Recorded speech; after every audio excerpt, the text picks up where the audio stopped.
Bergoglio tiene un plan astuto para suprimir paulatinamente el celibato con el fin de desatar el caos y completar la destrucción de la Iglesia. Durante su primera Jornada Mundial de la Juventud en 2013, exhortó a todos los presentes a hacer lío, es decir, caos. A bordo del avión aprobó la homosexualidad de manera tortuosa diciendo: ¿quién soy yo para juzgarlo a un homosexual? Hoy, 10 años después, vemos que no fue una declaración aislada, sino que con ella puso en marcha su programa destructivo dentro de la Iglesia. El caos que siembra a propósito tiene como objetivo enmascarar los profundos cambios que realiza y pretende realizar para lograr la transformación de la Iglesia Católica en una anti-iglesia globalista de la nueva era. ¿Qué es el caos?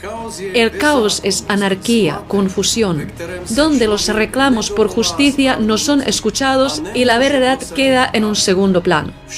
Todo está patas arriba y se da rienda suelta al crimen y al engaño. El espíritu de mentira y muerte, el diablo, es el creador del caos.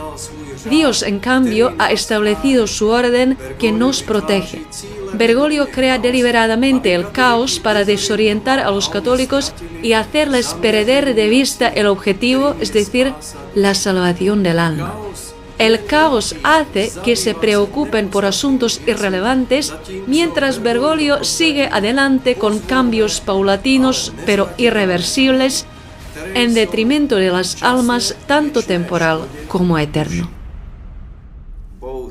Lamentablemente, tenemos que admitir que incluso el Concilio Vaticano II provocó el caos. Los altares se los giró de espaldas al sagrario o, eventualmente, se trasladó el sagrario a la capilla lateral. Este caos tenía su propósito. El espíritu del neomodernismo penetró subrepticiamente en las disciplinas teológicas. Se cuestionaron los pilares más fundamentales de la fe, la muerte redentora de Cristo en la cruz, su resurrección histórica y real, así como la inspiración divina de las Escrituras. Al mismo tiempo, este caos creó un espacio para el respeto al paganismo y sus cultos. Los creyentes asumieron la falsa opinión pública de que el cristianismo y el paganismo son caminos igualmente válidos de salvación. En su entrevista de 1984 con Messori, el cardenal Ratzinger declaró que después del Vaticano II reinó la fascinación por lo oriental. La espiritualidad cristiana cedió su lugar al yoga o la meditación zen y se difundió la literatura pseudo-espiritual. La vida espiritual dio paso a las psicologías modernas, lo que condujo a la pérdida de las motivaciones que daban sentido a la vida religiosa. Las comunidades religiosas femeninas fueron las que pagaron un precio más alto. Las hermanas religiosas eran maestras en colegios católicos de Estados Unidos. A causa de la pérdida de vocaciones y salidas de las religiosas, las escuelas pasaron a manos del Estado. El cardenal Ratzinger destacó el desastre ocurrido en el canadiense Quebec católico, donde el número de religiosas disminuyó rápidamente después del concilio y casi no hubo nuevas vocaciones. Se puso de moda invitar a los monjes budistas a los monasterios católicos, ya fueran benedictinos, javerianos, jesuitas, en aras de la llamada renovación de la espiritualidad. Esto condujo a una antimisión en el corazón de la Iglesia. En este caos era imposible defender la doctrina ortodoxa. El llamado respeto a otras religiones, es decir, a los cultos paganos, no permitía el cumplimiento del primer mandamiento. Las herejías del modernismo se estaban extendiendo, pero en lugar de defender la fe, los sacerdotes tenían que preocuparse por la reforma del espacio litúrgico y de la liturgia. En estas condiciones de confusión, enfatizar el hecho de que Jesús era el único Salvador se consideraba una afrenta a otras religiones. El pecado original y personal, el sacrificio redentor de Cristo en la cruz, es decir, las verdades más esenciales, fueron dejadas de lado. A la misión la sustituyó la antimisión pagana. La espiritualidad cristiana dio paso al trabajo social. Este espíritu del mundo y del paganismo abrió la puerta a la inmoralidad. La relación viva con Dios quedó desplazada por el formalismo. La moral cristiana sin la motivación de una fe viva se convirtió en una carga insoportable.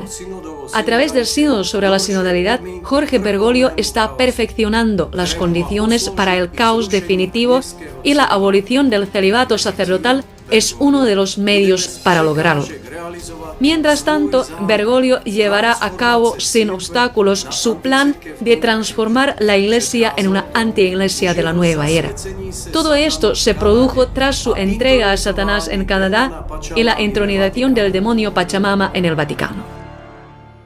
El sacerdote reza después del Padre Nuestro en la misa: Señor, concédenos que, ayudados por tu misericordia, vivamos siempre libres de pecado y protegidos de toda perturbación, mientras esperamos la gloriosa venida de nuestro Salvador Jesucristo. Bergoglio, sin embargo, quiere que todos seamos esclavos del pecado. Él quiere que vivamos desprotegidos en medio de toda perturbación. No espera la venida de nuestro Salvador, sino que está desbrozando el camino para la venida de un falso Salvador. En cuanto al celibato, nosotros, los obispos orientales, podemos advertir con razón a la clerecía occidental que no lo suprima.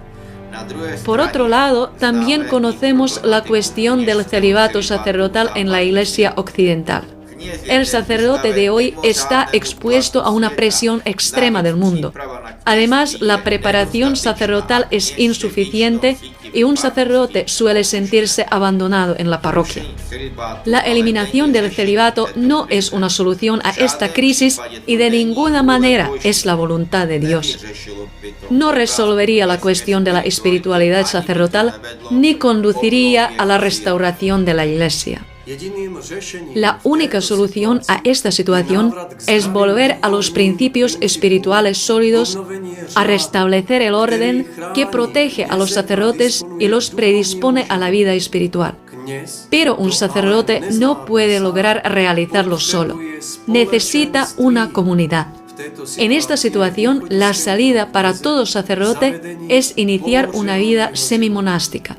Un grupo de 4 a 7 sacerdotes se reunirá todos los domingos por la tarde en una de sus parroquias y pasarán un día y medio en oración, en la contemplación de la palabra de Dios, en comunión fraterna y celebrarán juntos la Eucaristía. Estos son los principios de los primeros cristianos. Hechos 2:42.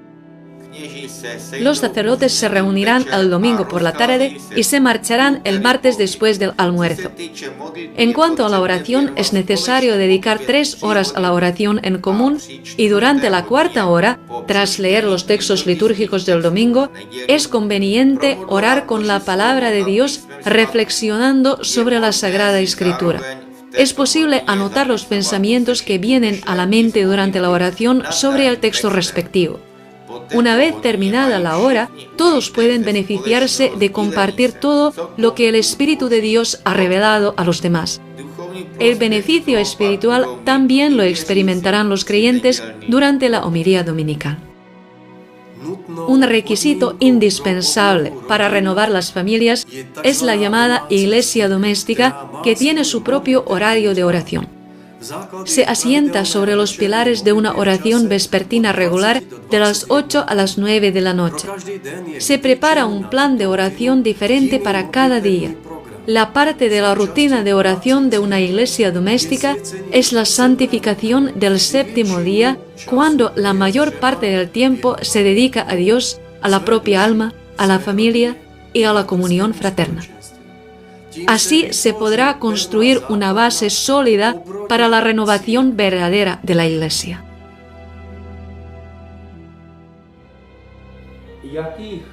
¡Qué caos y qué consecuencias catastróficas traería hoy la abolición del celibato!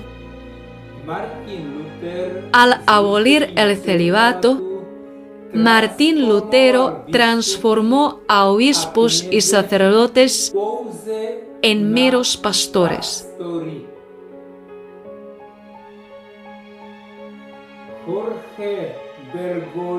Jorge Bergoglio, sin embargo,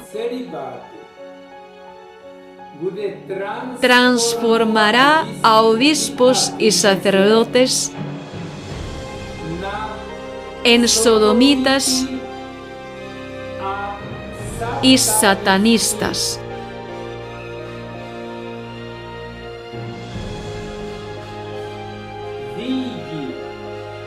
Pueblo mío, salid de la Babilonia de Bergoglio.